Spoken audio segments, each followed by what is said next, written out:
ஹே மக்களே! இன்னைக்கு வீடியோல பார்த்தீங்கன்னா, நான் ஹுடா யோஜிலேருந்து மேக்கப் பென் எடுத்துகிட்டு வந்திருக்கேன். இது 4 in 1ன்னு சொல்லியிருக்காங்க. இந்த பென்னை பார்த்தா எல்லாரும் 90s கிட்ஸ், 2K கிட்ஸ்க்கெல்லாம் ஞாபகம் வர ஒரே விஷயம், இது நம்ம கலர் பென்னு சொல்லி சுத்திட்டு திரிவோம். இந்த பக்கம் பார்த்தா ப்ரௌனு, அந்த பக்கம் வந்தா பிளாக்கு, ரெட்டு, க்ரீனு. பட் இது வந்துட்டு கலர் பென் கிடையாது, மேக்கப் பென். இது வந்து நான் ஃபஸ்ட்டு ஐப்ரோக்கு தான் ட்ரை பண்ணேன். ஐப்ரோ பென்சில் மாதிரியாம். பட் ஐப்ரோ பார்த்தீங்களா, எவ்வளோ கேவலமாக இருக்குது, நல்லாவே இல்லை.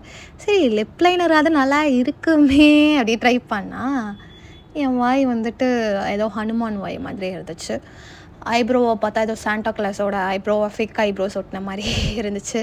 நெக்ஸ்ட்டு வந்து இந்த ஹைலைட்டர் தான் ட்ரை பண்ண போகிறோம். என்னடா ட்ரை பண்ண போய் உடஞ்சி போச்சு, அடாடா. நெக்ஸ்ட்டு வந்து சரி இந்த காஜல் அது நல்லா இருக்கான்னு பார்க்கலாம் சொல்லிட்டு ஃபைனலாக இந்த இது தான் நான் ட்ரை பண்ணேன். ஏதோ லைட்டாக வந்து என் கண்ணில் பட்டுச்சு. இந்த பென் ஒன்றும் அவ்வளோ ஒர்த்து இல்லை. உங்களுக்கு இந்த வீடியோ பிடிச்சிச்சின்னா லைக் பண்ணுங்கள், ஷேர் பண்ணுங்கள், சப்ஸ்கிரைப் பண்ணிவிடுங்க.